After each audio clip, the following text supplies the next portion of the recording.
This is TWiT.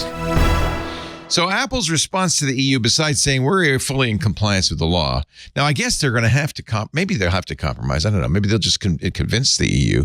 But the other way they're responding, they're not going to roll out a lot of the AI tech that they announced at WWDC. They say it's for security reasons.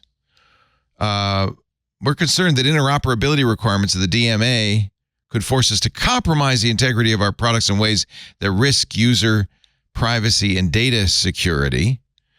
Mark Gurman, I think I kind of agree with Mark when he says it's not clear how the features might violate the DMA, but withholding the technology threatens to irk consumers in the region who might potentially put pressure on regulators. Oh, that's an interesting ploy. Yeah. I mean, none of this makes sense. I'm quoting Article 7, subsection 9. The gatekeeper shall not be prevented from taking measures to ensure that third-party providers of do not endanger the integrity, security, and privacy of its services. So, okay. I mean, I understand that they're going to have to make sure that they're compliant and or talk to their people at the EU to convince them like this is why we have to do this, but we can't let it do this. But the idea to put out a blanket that we're going to blame the EU, that we think that it would force us to compromise the security and integrity of our product for our users, that's a little darling, I think, at least at this stage. So among the things that will be withheld, Apple Intelligence, iPhone sharing will not be available. iPhone mirroring and SharePlay screen sharing will also be held back. I could maybe I could see if the EU said, okay, you can offer Apple Intelligence, and yes, you allow people to go out to OpenAI's ChatGPT, but you must include Mistral, our favorite French AI, as well. Maybe that's what it is. I wonder if I was wondering if it was more like the experience that you get and the knowledge that Apple Intelligence gains from you that makes it a great intelligent assistant. If I wanted to switch to Android and switch to Gemini, are they worried that the EU will say, well, no, you got to make sure that you export all of the personal experience out of your AI model into their AI model? In the mirroring feature, they're saying that they want to make sure that all users will have access to this because this is a communications feature if they wanted to define it that way. There are a lot of questions about that. But again, number one, there are already cutouts for that may or may not apply. But again, that's why I think it's kind of darling to say that this is why we're not going to do it, because we were so concerned about our users. And number two, it's not as though it's always roll the dice and see what happens. There is parts of the provisions of the act basically say that you can actually talk to us about what's Jake and what's not Jake before you actually make a move. It's not as though it's not like, let me put it this way. It's not like being an Apple developer submitting something to the App Store. It's not that you have a totally blind submission and then when they reject it, you may or may not know exactly why it was rejected. There is a provision that's actually baked into the thing to say that you can actually have an open dialogue with us to figure out, and there are commissions that are actually set up for this purpose. You can basically try to figure out what's going to be okay, what's not going to be okay. If it's not okay, you're going to get a year of conversation before we make any sort of decision. That's why, again, if they had had a broader explanation that there are a lot of things we have to take a look at, and the regulatory environment is different in the EU. We want to make sure that we comply in every way. But to phrase it this way, basically to throw shade that these regulations are themselves bad and that they would force us to compromise the security and safety of our users. Again, I cry. Well, it's the fig leaf, right? It's the fig leaf that they have been accused of holding. It's like security. Apple says security a lot, and do they mean it the same way every time? I think a lot of times they do mean it, but I think they also sometimes hide behind it. I think they purposefully have. What they don't want is they don't want Europe to get the idea that the European Commission and the DMA are giving them cookies, right? Like, hey, look, Apple had to do all these things for us because we are taking a tough stand against Apple, and they had to add all these features, and we got them doing whatever we want, and they're eating out of the palm of our hand. And Apple's like, oh yeah, here's the other part though. For new features that didn't already exist in your market, you don't get them. or you don't get them soon. And it's because of the regulatory regime. I think they feel that that is an important message to be sent, that it isn't just about Europe getting more. It's also about Europe and consumers in Europe potentially getting less. I do think that they're trying to send a message with that. And Andy, you're right. There is a conversation that can be had, although the way Apple handles its own business, until they announce these features, that conversation can't even begin. And I wonder if Apple is sort of like maliciously analyzing its own feature set for ways that it could be, in their terms, inappropriately abused in order to make them do things that they don't want to do or can't do. Because I think if somebody at the European Commission looked at a feature like the iPhone screen sharing and said, there's no issue here, go ahead and ship it as is, Apple would probably say, okay, we'll ship it as is for Europe. That's fine. But if they say, well, are you preferencing the iPhone over Android for this feature? And should you make that as a publicly available API so that other phones can also be shared onto the Mac? Apple might be like, well, you tell us what you think, but we're not building those features in for this fall, so it's going to not launch in Europe. And I think that there's an aspect of that, which is like Apple saying, I don't know, how unreasonable do you want to be with these features? So it's muddy, right? Because I do think they're sending a message. I also think that there's some truth in what they're saying.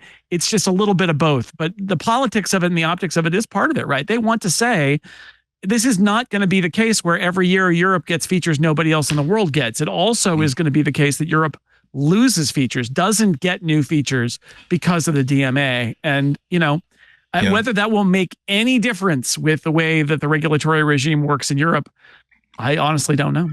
Yeah, I mean, they're kind of the thing that kind of shades a lot of this is that they are very, very well invested in the position that a plank in their platform is that we know what's best for our users, regulators do not.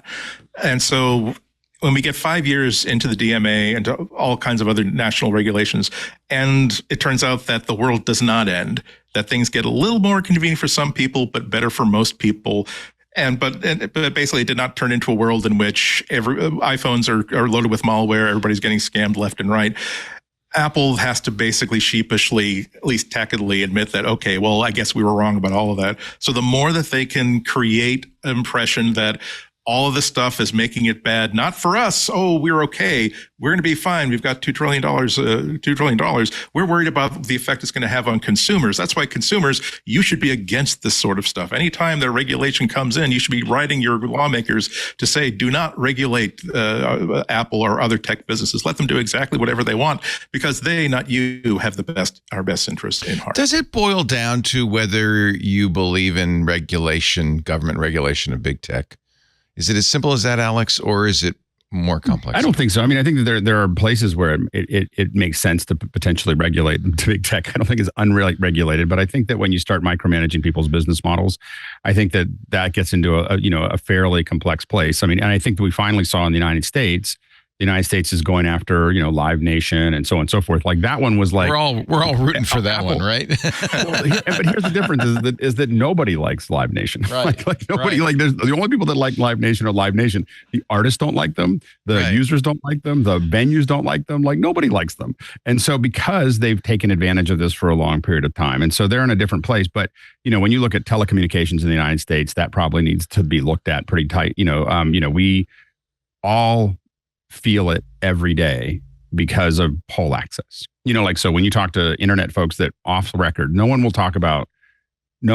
in the internet world in telecommunications wants to talk to you on the record about what the problems are because a lot of it has to do with bribery. Who does, who's been very vocal about this is our friend Dane Jasper at Sonic. Yeah. He still won't talk really about it. No, but he does say that this is the big, he doesn't mention the B word, but he does say this is the biggest problem with rolling out an affordable, competitive fiber plan is access to the polls.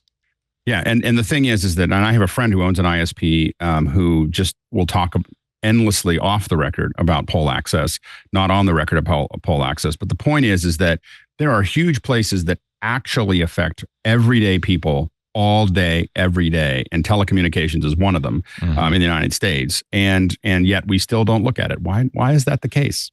Could it be campaign finance? We have the best Congress money can buy. That's why. Yeah, exactly. In the words of Will Rogers. So we have to be careful when we say business models, because the business model here is paying every congressperson enough money that they'll not bother with you. So when we say government regulation, for who, and whose lobbyists are better, whose lobbyists are closer, whose lobbyists or whatever. But that's what we're really talking about here. We're not talking about the good government and the bad companies. We're talking about one big company that's run by a bunch of little companies lobbying them, regulating the other companies. But it's not we should stop being Pollyanna about like governments doing anything good. They're a function of the people that are lobbying them. And so it doesn't mean that they always do bad things. It just doesn't mean that they're always doing good things and they're always on our side.